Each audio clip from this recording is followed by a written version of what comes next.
നമസ്കാരം. മറുനാടൻ മലയാളിയും പാലായിലെ സെന്റർ ഫോർ കൺസ്യൂമർ എഡ്യൂക്കേഷനും ചേർന്ന് നടത്തിയ തെരഞ്ഞെടുപ്പ് സർവേയുടെ രണ്ടാം ഘട്ട ഫലം ഞങ്ങളിപ്പോൾ പുറത്തുവിടുകയാണ്. രണ്ടാം ഘട്ട ഫലവും ആദ്യ ഘട്ടത്തിലേതുപോലെ തന്നെ നാലായി തിരിച്ച് ആദ്യത്തെ 5 മണ്ഡലങ്ങളിലെ ഫലമാണ് ഇന്ന് പുറത്തുവിടുന്നത്. ഉത്തര മലബാറിലെ കാസർഗോഡ്, കണ്ണൂര്, കോഴിക്കോട്, വടകര, വയനാട് എന്നീ മണ്ഡലങ്ങളിലെ ഫലമാണ് ഞങ്ങൾ ഇപ്പോൾ പുറത്തുവിടുന്നത്.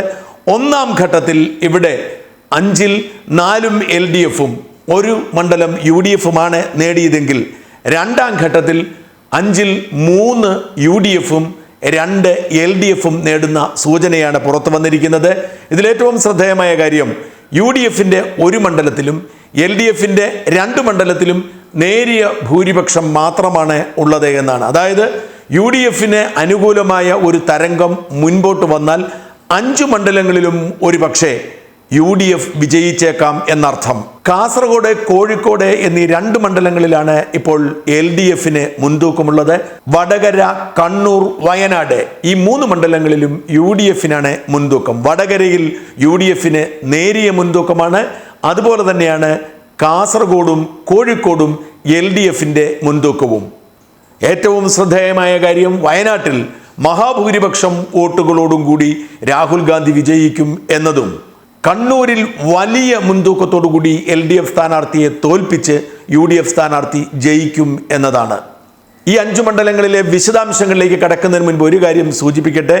ഇതുവരെ നമ്മൾ കണ്ടിട്ടുള്ള ഏറ്റവും ആധികാരികമായ സർവേയാണ് മറുനാടൻ്റേത്. മറുനാടൻ ടീം ഏതാണ്ട് 10,000-ഓളം സാമ്പിളുകളാണ് 20 മണ്ഡലത്തിൽ നിന്നും ശേഖരിച്ചിരിക്കുന്നത്. 4 മണ്ഡലങ്ങൾക്ക് 1 ടീം വീതം 5 ടീമുകളായി തിരിഞ്ഞ് എല്ലാ മണ്ഡലങ്ങളിലും ദിവസങ്ങളോളം സർവേ നടത്തിയാണ് ഞങ്ങൾ സാമ്പിളുകൾ ശേഖരിച്ചത്. ഇക്കുറി ഞങ്ങളുടെ സാമ്പിൾ ശേഖരണത്തിന് ഒരു പ്രത്യേകത കൂടുതലുണ്ടായിരുന്നു. കഴിഞ്ഞ തവണ ജനങ്ങൾ ഒരുമിച്ച് കൂടുന്ന സ്ഥലങ്ങളിൽ നിന്നുള്ള റാൻഡം സാമ്പിളിംഗ് ആയിരുന്നെങ്കിൽ ഇക്കുറി ഞങ്ങൾ എല്ലാ മണ്ഡലത്തിലെയും 25% വോട്ടുകൾ വീടുകൾ കയറി കൂടിയാണ് ശേഖരിച്ചത്. അതായത് വീട്ടിലിരിക്കുന്ന സ്ത്രീകളുടെ അഭിപ്രായം പിന്തള്ളപ്പെടുന്നു എന്ന ആരോപണം കണക്കിലെടുത്തുകൊണ്ടാണ് അങ്ങനെയൊരു ശ്രമം നടത്തിയത്. അതുകൊണ്ട് തന്നെ ഈ സർവേ കൂടുതൽ ആധികാരികമായിരിക്കും. ഇതിനു മുൻപ് കഴിഞ്ഞ നിയമസഭാ തെരഞ്ഞെടുപ്പിൽ മറുനാടൻ കൃത്യമായി പ്രവചിച്ചിരുന്നു. ഞങ്ങളന്ന് 80-ലധികം സീറ്റുകളാണ് LDFിന് പ്രവചിച്ചത്. ബാക്കി പലരും UDFിന് പ്രവചിച്ചപ്പോൾ. അതുപോലെ ചെങ്ങന്നൂരിൽ LDF സ്ഥാനാർത്ഥി ജയിക്കുമെന്ന് പറഞ്ഞ ഏക സർവേ മറുനാടൻ്റേതായിരുന്നു.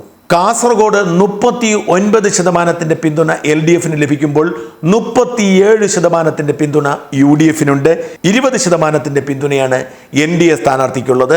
39% പിന്തുണയോടുകൂടി KP സതീഷ് ചന്ദ്രൻ മുൻപിൽ നിൽക്കുമ്പോൾ രാജ്മോഹൻ ഉണ്ണിത്താൻ 37% വോട്ടുകളുടെ പിന്തുണയാണ് നേടിയിരിക്കുന്നത്. BJPയുടെ രവീശ തന്ത്രിക്ക് 20%. കഴിഞ്ഞ ഞങ്ങളുടെ സർവേയിൽ അത് 40-37-18 എന്നായിരുന്നു. 40% LDF സ്ഥാനാർത്ഥിക്കായിരുന്നു. 1% വോട്ട് കുറഞ്ഞ് 39ആയി. UDF സ്ഥാനാർത്ഥിയുടെ 37% മാറ്റമൊന്നുമില്ല. അതേസമയം NDA സ്ഥാനാർത്ഥിക്ക് 18% അത് 20% ഉയർന്നു. കണ്ണൂരിലാണ് വിപ്ലവകരമായ മാറ്റം സംഭവിച്ചിരിക്കുന്നത്. 45% പേരുടെ പിന്തുണ UDF സ്ഥാനാർത്ഥി K സുധാകരനാണെങ്കിൽ LDF സ്ഥാനാർത്ഥി ശ്രീമതി ടീച്ചറിന് 39% പേരുടെ പിന്തുണയേ ഉള്ളൂ. BJPയുടെ സ്ഥാനാർത്ഥി പ്രകാശ് ബാബുവിന് 11% പേരുടെ പിന്തുണ മാത്രമേ ഉള്ളൂ. കഴിഞ്ഞ ഞങ്ങളുടെ സർവേയിൽ, അതായത് ഒന്നാം ഘട്ട സർവേയിൽ 44% പേരുടെ പിന്തുണയായിരുന്നു LDF സ്ഥാനാർത്ഥിക്കുണ്ടായിരുന്നത്. 40% പേരുടെ പിന്തുണയായിരുന്നു UDF സ്ഥാനാർത്ഥിക്കുണ്ടായിരുന്നത്. 10% പേരുടെ പിന്തുണയായിരുന്നു NDA സ്ഥാനാർത്ഥിക്കുണ്ടായത്. അത് NDA സ്ഥാനാർത്ഥി 1% കൂട്ടി 11% ആക്കി മാറ്റി. LDF സ്ഥാനാർത്ഥി 44-ൽ നിന്നും 6% വോട്ട് നഷ്ടപ്പെടുത്തി 38% ആയിരിക്കുന്നു. UDF സ്ഥാനാർത്ഥി കഴിഞ്ഞ പ്രാവശ്യം 39% നിന്നും 6% കൂട്ടി 45% ഉയർന്നിരിക്കുന്നു. അതായത് കണ്ണൂരിൽ UDFിൻ്റെ K സുധാകരന് LDFിൻ്റെ ശ്രീമതി ടീച്ചറിനേക്കാൾ 6% പേരുടെ കൂടുതൽ പിന്തുണയുണ്ട് എന്നർത്ഥം. ഏറ്റവും ശ്രദ്ധേയമായ മാറ്റം വടകരയിലാണ്. കഴിഞ്ഞ തവണ 38% LDFിനും 36% UDFിനും 12% NDAയ്ക്കും ആയിരുന്നെങ്കിൽ ഇപ്പോൾ അത് 43% UDFിനും 42% LDFിനും. അതായത് LDFിൻ്റെ വോട്ടും UDFിൻ്റെ വോട്ടും കൂടിയിരിക്കുന്നു. എന്നാൽ NDAയുടെ വോട്ട് കുറഞ്ഞിരിക്കുന്നു. 12% NDAയ്ക്ക് കഴിഞ്ഞ സർവേയിൽ പറഞ്ഞെങ്കിൽ ഇപ്പോൾ 10% മാത്രമേ പറയുന്നുള്ളൂ. 1% വോട്ടിൻ്റെ വ്യത്യാസത്തിൽ മാത്രമാണ് വടകരയിൽ മുരളീധരൻ മുന്നിട്ട് നിൽക്കുന്നത്. ഏത് സമയവും ഇതിൽ മാറ്റം വരാമെന്നാണ് കട്ടയ്ക്കുള്ള ഫൈറ്റ് നടക്കുന്നു. 43%-വും 42%-വുമാണ് മുരളീധരനും പി ജയരാജനും തമ്മിലുള്ള മത്സര വ്യത്യാസം. 43% മുരളീധരനും 42% പി ജയരാജനും. കോഴിക്കോടാണ് മറ്റൊരു പ്രധാനപ്പെട്ട മണ്ഡലം. ഇക്കുറി 42% വോട്ടുകളുടെ പിന്തുണയോടുകൂടി LDF സ്ഥാനാർത്ഥി പ്രദീപ് കുമാർ മുൻപിൽ നിൽക്കുന്നു.